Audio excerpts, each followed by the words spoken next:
Coming up on Maine Challenge, progressive advocate and former candidate Betsy Sweet.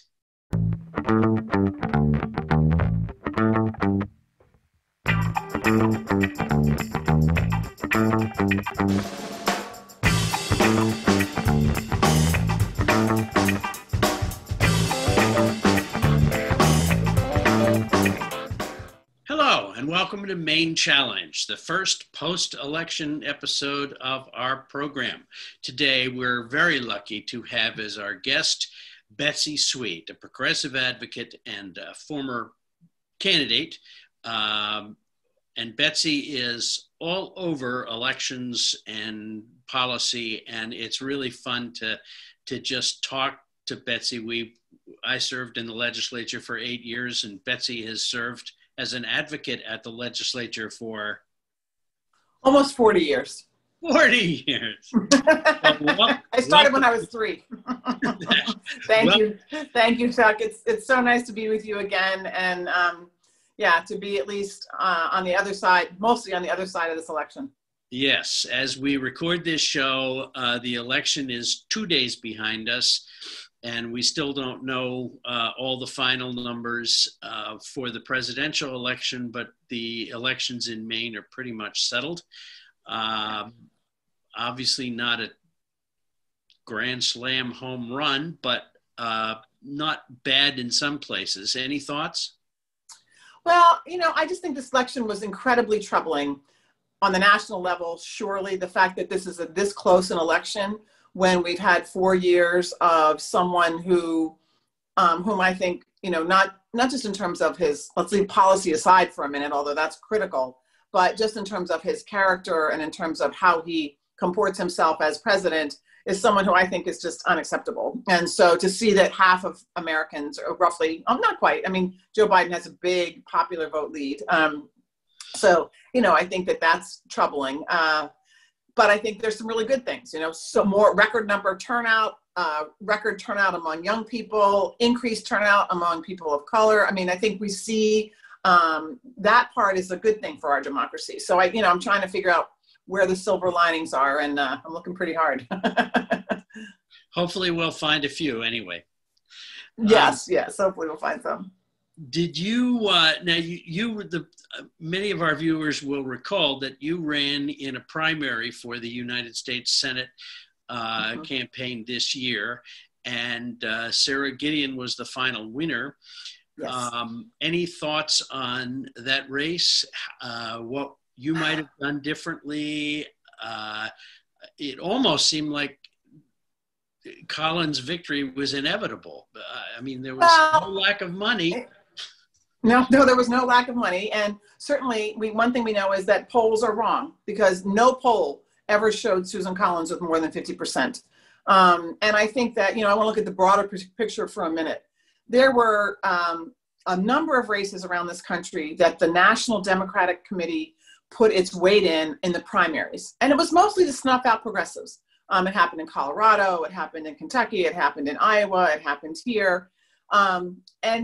And we lost every single one of those races, except for Colorado, where and I think Romanoff, who was the progressive, would have won that race as well. So I think that it's a mistake. I think nationally, and I think that we see this on the presidential level too. I think it's been a huge tactical error on the part of national Democrats to not talk about issues, to decide we're going to play it safe, we're going to play it easy, we're going to raise almost $1 billion, right? So you're right, there's no lack of money. We're going to spend it on the same thing we've spent it on forever: negative ads. And how many flyers did you get in your mailbox in the last couple of days, right? 10 a day. Just absurd, stupid in my view. And so I think that there was an opportunity, and that's why I ran, to do this differently. And I do think Susan Collins was beatable. Look at the numbers, Chuck. Biden won by double digits in Maine. Shelley Pingree won by double digits. Jared Golden won by 8 points in Maine. And yet Susan Collins won.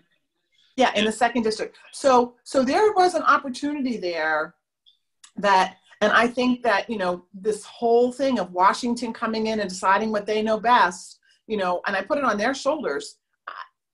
they've got to let us go back to local politics and state politics, because I think that Maine people know best. And I think that had Maine people been the people running this election, it would have been different. And I think the other thing is that nationally, and Joe Biden did the same thing, they didn't want to talk about issues. They wanted to stay away from issues. Don't talk about it. And people, everyone I talk to, who's not a political hack and interested in the, horse race, wanted to know, what are you going to do about COVID? What are you going to do about the economy? What are you going to do about my healthcare? So, and I think it was a tactical error to not talk about those things. So that's obviously my opinion. And it's, but I think, let me just say one more thing, which is, if you look around the country and in Maine at the referendum on policy, progressive policies won everywhere. In Florida, they voted for increasing the minimum wage by 22%, and Biden lost that race. How is that possible?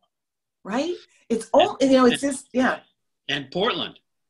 And look at Portland. And Portland passed these incredible band of people's referendums, and Collins did way better in Portland than we thought she would. So I think, to me, there's a message there of A, what people are hungry for, and B, what we have to start talking about in our elections. Boy, I couldn't agree more. And I want to yell bravo, but I don't think that'll do much good. What, in your opinion, are the core issues that progressives should be focusing on in this new world, in the new reality? Well, yeah. I mean, again, I like to think about what we're for and not what we're going to have to defend against. But I think, number one is healthcare, and that relates to COVID. But, people, I saw on election night, I saw the most amazing poll on Fox News. Okay, now I'm not a big Fox News watcher, but Fox News did a poll on healthcare. And if you took strongly agree and somewhat agree, 72% of Fox News viewers believe that we should have government-sponsored healthcare. Wow. This insurance industry, our healthcare system is broken. COVID is bringing to light all the problems, right? In all kinds of ways, but certainly in our healthcare system, even the development of vaccine. When we see that, the vaccine that's going to cost pharmaceutical companies 7 cents, to make, or now they're talking about charging $300, $600 for a vaccine.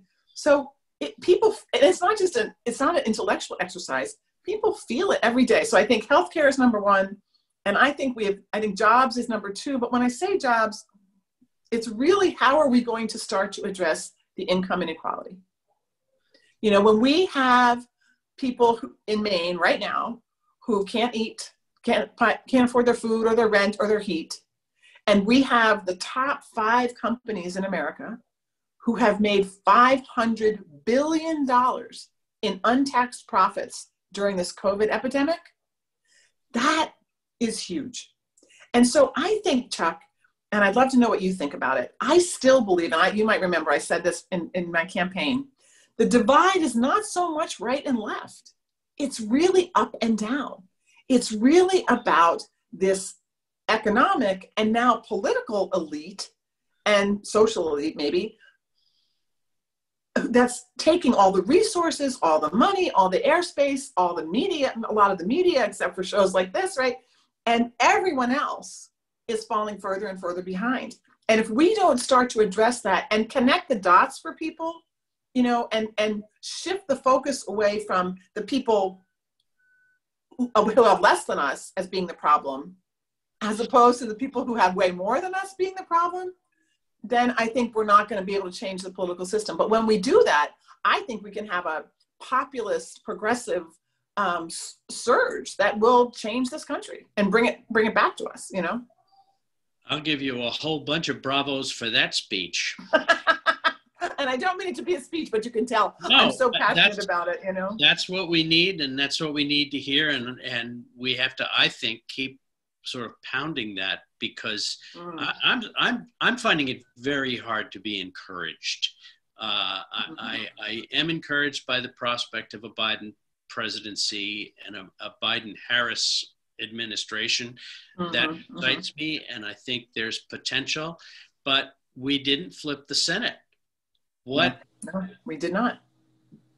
We did not. And I think, Leader and I think Leader McConnell knows how to stop things. And I don't know who's going to keep him in check. My secret hope, don't tell anybody, but my secret hope is that Senator Collins will develop more of a spine and say, well, you know, she's going to be 75 or 77 when the next election comes around. She won't be running again, and she doesn't have to kowtow to Trump or McConnell. Maybe she'll come through for us. You know. Well, yeah, right. We can hope, right? And I do think it's going to make a difference that Biden has that longevity in the Senate. So he has a relationship with McConnell. He has a relationship with Susan, and Senator Collins. He has a relationship with senators on the other side of the aisle. So I think that I'm hopeful as well that he is going to be able to bridge that divide. But I want to say, I want to think about where we find the hope, because I'm with you. You know, nationally, there's not a lot of hope there. And, you know, again, as I said, even though I believe Biden will win, and I'm very happy about that and worked very hard to make that happen, there's no moral victory in this national election.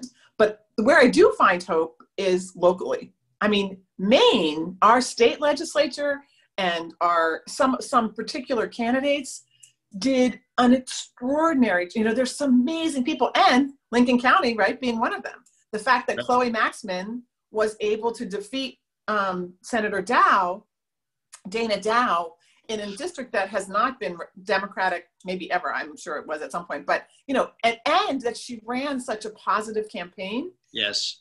That's the hope for me.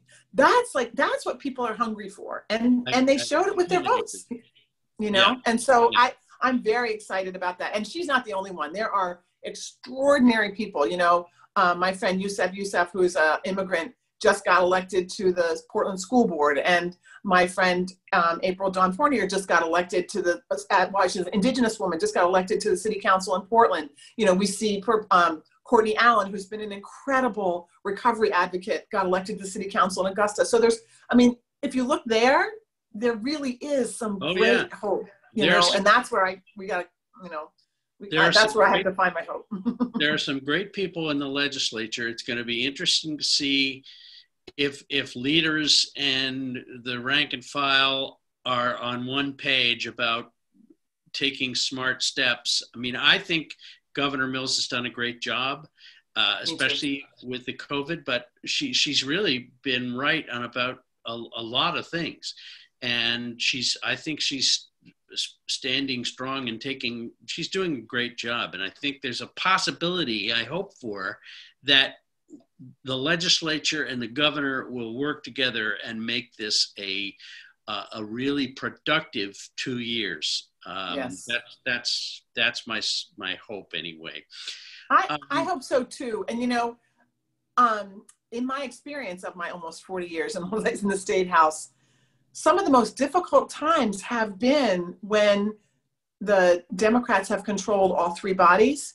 Because I think what happens is, and I think this happens way more now than it ever did when you were there, is that now getting reelected starts to drive the policy instead of what needs to happen. Right. Now, one of the things I'm so proud of Governor Mills about is in this COVID, you know, addressing COVID, she has done what the science tells us we need to do.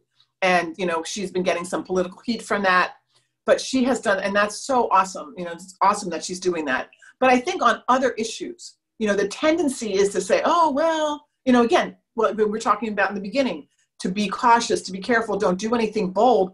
I think the Democrats have this opportunity to do some bold things around healthcare, around income, around, you know, taxes, around, you know, to really do some bold things. And I think that will get them a bigger majority next time. I'm worried that the traditional national wisdom is that's too scary. So I'm really interested and hopeful and think we're going to have to make a lot of noise about which direction they're going to go. Did you find, this could be just me, but I found myself very distressed that, and of course the results, especially in Lincoln and Knox County, were good. But it really bothered me that Republican candidates were not called to account for whether they stood with Donald Trump and the Republican agenda or were they independent. Now, I happen to know Gordon Page, the Republican who ran for the Senate in Knox County, told me that he was all for LGBTQ rights. He was pro-choice. He was, very much what we would think of as a moderate. Mm-hmm. And I really wish that the Democrats had pushed him to the wall in the spring, when revealing that would have damaged his standing with the Republicans in Knox County. He wouldn't have had the support that he got if they knew that. And Dana Dow, another case. I mean, Dana is not the most conservative senator. And when I had him on this show, I tried to pin him down on that very thing, and he wouldn't touch it. He talked about state issues, but he wouldn't talk about where he was as a Republican. And I think that's a missed opportunity, not just for the partisan politics, but for all of us who now have to think about where we are going forward. I agree with you. And I think that's the hard part. And I think I think one of the opportunities and one of the responsibilities we have is to connect the dots for people. Because I don't think you can say you're pro-choice and you support Donald Trump and then you vote for a Supreme Court. No, I don't think we made that case enough. The people who felt it already, we were there. But for people, my daughter canvassed, for the last 3 months of the campaign. And she said, Mom, people just don't connect the dots. And so I had a conversation with someone who was a Trump voter, a friend of mine, and his issue was he was so mad that his neighbor who was 20 was getting nothing and was struggling trying to work, but some immigrant, in his words, was going to get a ton of money. And I said, well, first of all, it's not factually accurate. Secondly, aren't you mad that Jeff Bezos is getting $500 billion? Like, why is the ire directed again at the person who's, is desperate and needs help paying their rent or their food, and not at the top? And I think that is a failure of us. And I think part of it is exactly what you are saying, Chuck, is our failure to pin people down. And, I think we do this negative advertising, which apparently we like. I mean, I hate it.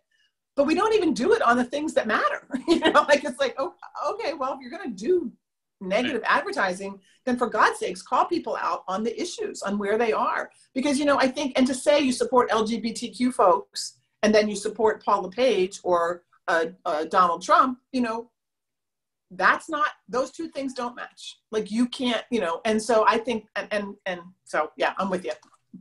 And I was astonished, speechless, when I saw that someone in the Collins camp, maybe not the campaign, I don't remember, was calling Sara Gideon out for being a millionaire. Oh. Like, Susan Collins is not a millionaire? I mean, right. Exactly. And Trump is talking about Joe Biden's kids getting unfair advantage because they're related. I mean, this is nuts. And they're getting away with it. They're marching on, and the Democrats, zip, not a thing. Right. Because we run out of fear, And one of the things that was so exciting for me in this election was when Pete Buttigieg started to speak, because he was the one person who was going on Fox News and saying, you know what, that's a game of gotcha, and you can try and do that, but that's not what American people care about. And I think it's the same thing. It's like, because we don't want to talk about, because the campaign strategies across the country were to not talk about big issues or big policy or bold policy, then what are we left with? Well, we can talk about whose husband took money from the PPP and who did this. I mean, who cares? Like, I just think, it's like, that doesn't matter to me at all, except you're not talking about, and I mean, in general, across the, let's talk about healthcare. Can we talk about healthcare? So I think that that's, yeah, and prescription drugs and, and not just a bumper sticker version of it. People are hungry for like, okay, let's really think about this, And so I think that that's one of the strategies that's going to have to change. And climate. And absolutely. If this administration, and I really hope that Pete Buttigieg and Bernie and other people, Elizabeth Warren, I hope they have prominent, if not jobs, roles in the administration, yes, and bringing progressive values and real solutions to the table so that the administration can carry them out. I mean, I don't want Elizabeth Warren to leave the Senate right now, but no, I don't either. But no, I mean, but she'd be a great Secretary of the Treasury. She would. So there's so much work to do and so many things that need repair before we can even start on our agenda, whatever that is. Well, and right. It's going to be a really tough few years, I think. And I agree. And I like to think about it as what we did in this election, hopefully, is to just prepare the terrain or maintain a terrain from which we can work on real issues and build from that.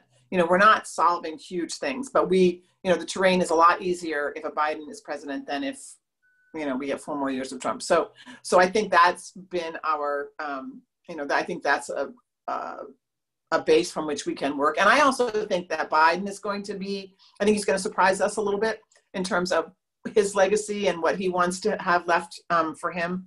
But I think, I think it really is a huge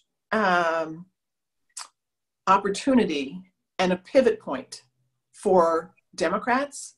If you look at it at the big picture, that we have a Donald Trump and we have 270,000 people dead from a pandemic because it was handled poorly. We have the economy in the, way down, because of COVID, but, we're so many, and climate, we're on the verge of a existential, can't come back from a climate disaster, right? All of those things. And we raised more money and we didn't overturn the Senate. We didn't win, we lost seats in the House.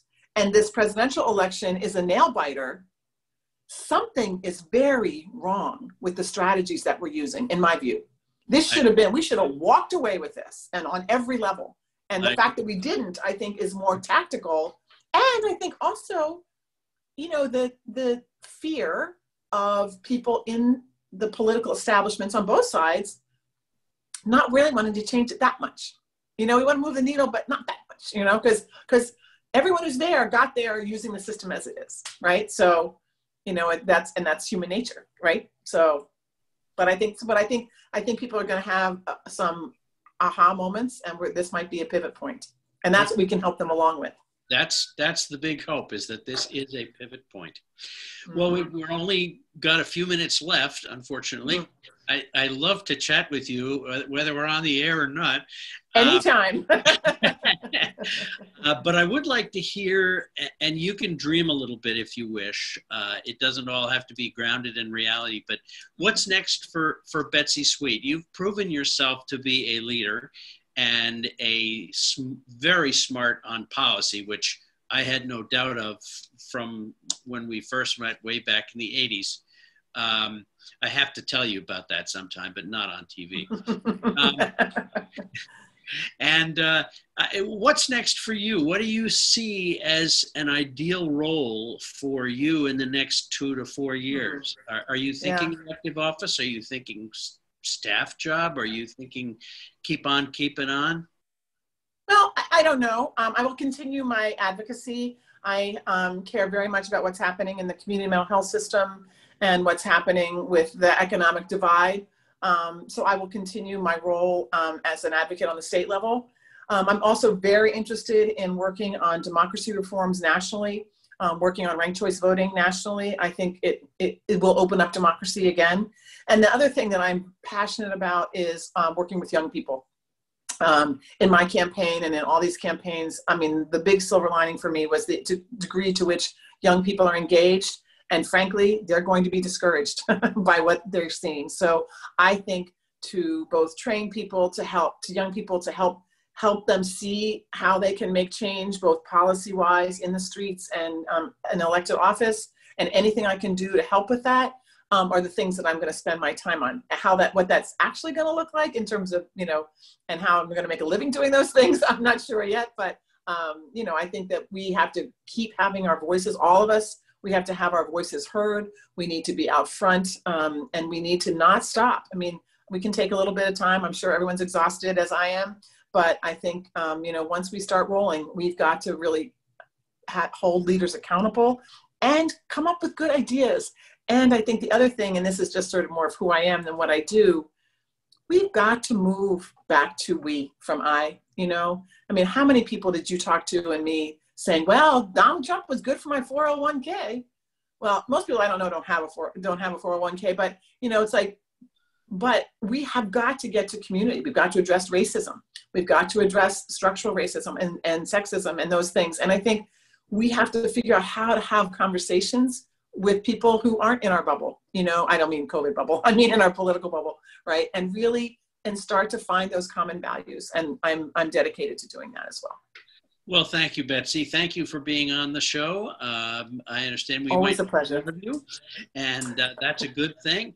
And I just want to say my future is not all that clear with this show, but I want to thank you very much and hope that your voice is heard loud and clear for as long as you feel like sharing your voice, because you're a great leader in our state and a master of policy. And I really appreciate your involvement, and I've been glad to have you on what may be my last show, but also you were my first show. Yes, so hopefully this is not your last, and I think this will be, I appreciate that very much, and you are a wonderful voice as well, and we all just have to do, we all have to ask ourselves the question, I think, what is ours to do in this moment? And however that comes to us, we got to do it. That is the question. Thank you so much, and thanks to all the viewers on Maine Challenge, and whatever is next is next. Okay, awesome. Sara. Thanks, Chuck. I appreciate it. Thanks. Take care. Yeah.